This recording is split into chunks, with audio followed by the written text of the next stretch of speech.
The rain began without warning, heavy and unforgiving, drumming against the roofs of the old market like 1,000 restless fingers. Water rushed through the narrow paths, carrying dust, leaves, and scraps of paper along with it. Traders scrambled to pull their goods closer, shouting over one another, while customers ran for cover, some laughing, some annoyed, all eager to escape the sudden downpour. The air smelled of wet earth and fabric dye, and the ground quickly turned slippery underfoot. In the middle of this chaos, an old woman moved slowly, almost carefully, as if each step had to be negotiated with the ground beneath her.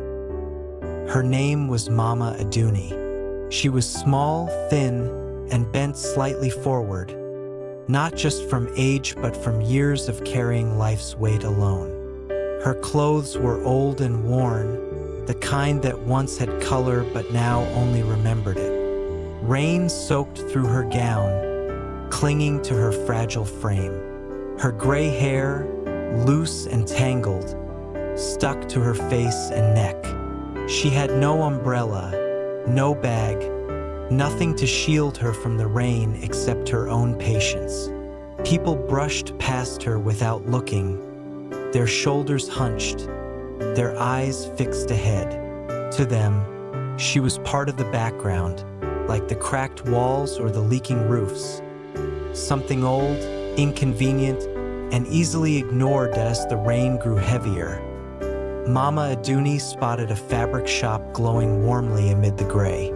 Bright lights spilled from its doorway, and rows of neatly stacked cloth lined the walls inside. The shop looked dry, safe, welcoming. It was called Bright Choice Fabrics, a popular place in the market, known for quality and order. Mama Aduni did not intend to go inside or touch anything. She only wanted to stand near the entrance, just under the roof, where the rain could not reach her so harshly. She gathered what little strength she had and made her way toward the door. When she reached the entrance, water dripping from her hair and sleeves, she stopped and spoke softly. "Please," she said, her voice barely louder than the rain. "Let me stand here, just for a short while, until the rain slows." Behind the counter stood a young woman named Kem. She was neatly dressed, her blouse clean and pressed, her hair pulled back carefully. She prided herself on keeping the shop spotless and orderly. When she looked up and saw Mama Aduni at the door, her face tightened. Her eyes moved quickly over the old woman's wet clothes, muddy feet, and shaking hands. To Kem, Mama Aduni did not look like a person seeking shelter. She looked like a problem. "You cannot stand here," Kem said sharply. Mama Aduni blinked, rain sliding down her cheeks. "I won't touch anything," she whispered. "I will just stand." Kem stepped closer to the doorway, folding her arms. "Did you not hear me? Go away. You will dirty the place." Inside the shop, a few customers shifted uncomfortably. One man glanced at Mama Aduni, then quickly looked away. A woman tightened her grip on her handbag. No one spoke. The rain roared on, filling the silence. Mama Aduni took a small step back, then another.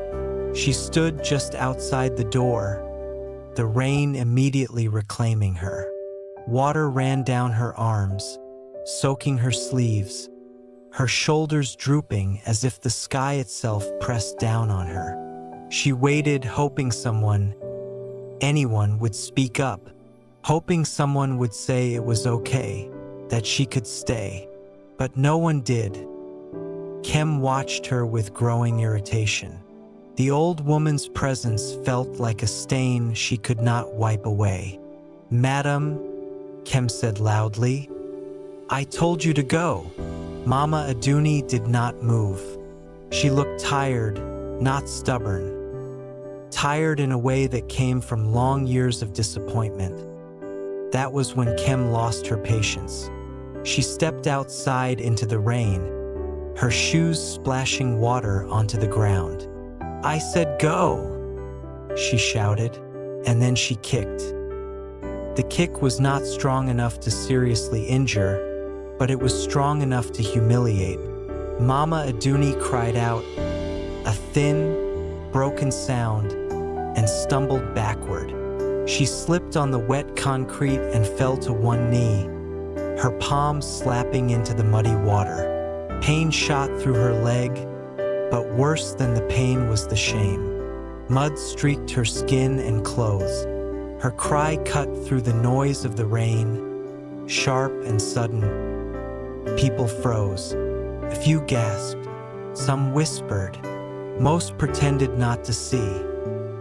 Mama Aduni looked up at Kim, her eyes wide and wet. "Please," she said again, her voice trembling.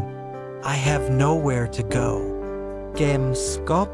"That is not my problem," she said, turning back toward the shop as she reached for the door. It opened and a man stepped inside. He was tall, calm, and dressed simply, yet everything about him spoke of quiet authority. His coat was dark and well-fitted. His shoes were clean, untouched by the mud outside. Rainwater dripped from the edge of the roof behind him, but he did not seem rushed or disturbed. His eyes swept the room slowly, taking in every detail, and then they stopped on Mama Aduni, still on the ground in the rain. The market seemed to fall silent. Even the rain felt distant. The man did not raise his voice. He did not shout. He simply asked, "Did you just kick her?" Kem lauget ne vào xin. "Sir, you don't understand. She was disturbing customers." The old woman tried to stand, her legs trembling, but she sank back down. The man's gaze did not leave her.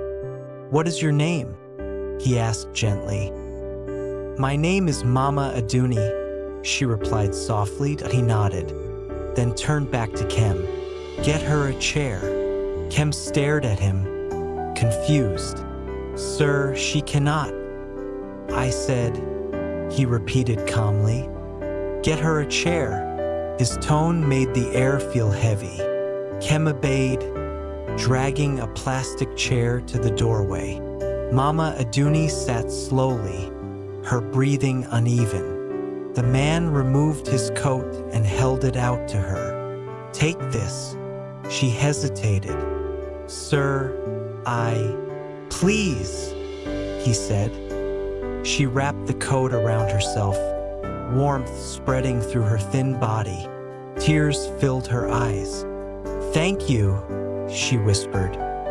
The man turned back to Kim. "Call your boss."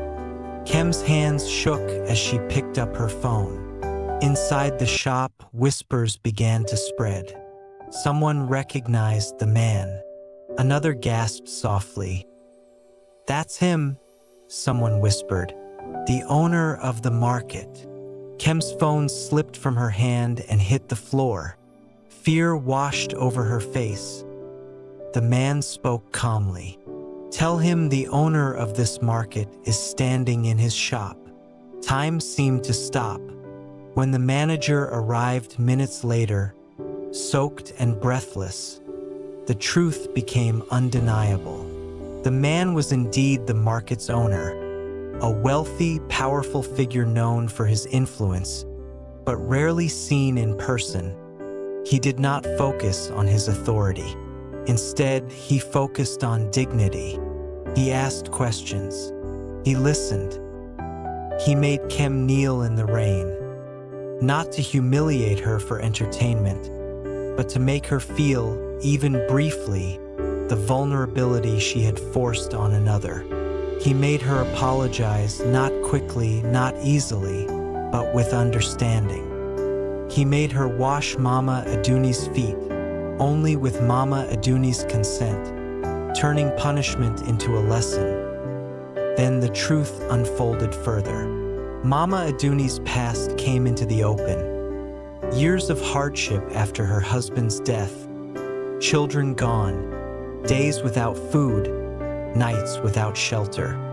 Her quiet endurance silenced the crowd more than any shout could have. And then came the greatest shock of all. Another black car arrived. A well-dressed man stepped out. When he saw Mama Aduni, his confident posture collapsed. The truth spilled from trembling lips.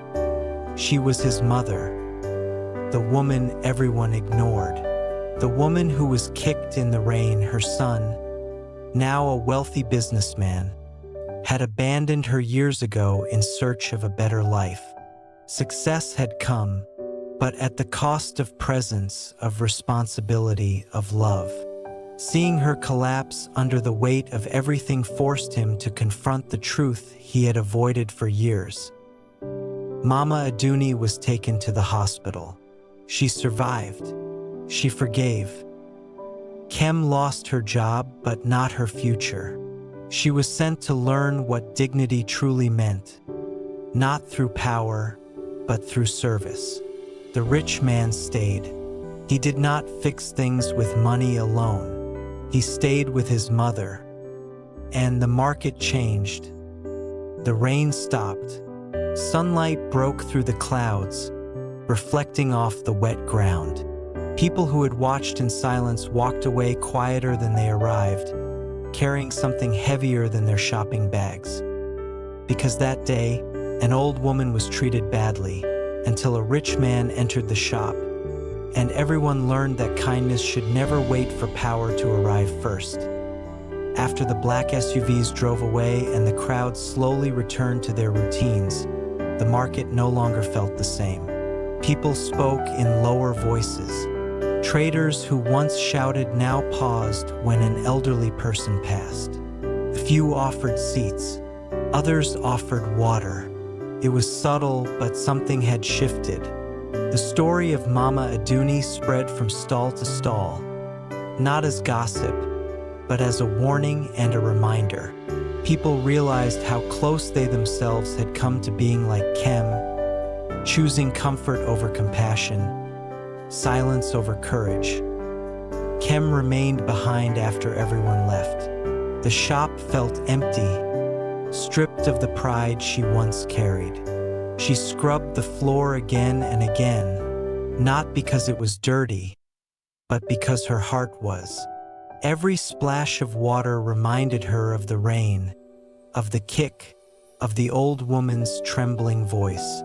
For the first time, she understood that power without kindness was cruelty in disguise.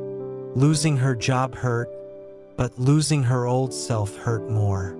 She knew she could never unsee what she had seen or undo what she had done. All she could do was change the hospital. Mama Aduni rested in a clean bed, warm and dry. Machines hummed softly around her. Kunle sat beside her, holding her hand, afraid that if he let go, she might disappear again. For years he had chased success, believing survival meant leaving weakness behind. Now he understood that real strength was staying, even when it was uncomfortable, even when it required humility. When Mama Aduni opened her eyes, she smiled at him, not with anger, but with peace. That smile carried more weight than any punishment. And somewhere in the city, Chief Admi returned to his quiet life, knowing he had not just corrected an injustice, but planted a seed. He understood that laws could control behavior, but only compassion could change hearts. The rain that day had exposed more than broken roofs and muddy streets. It had revealed who people truly were when no one was watching.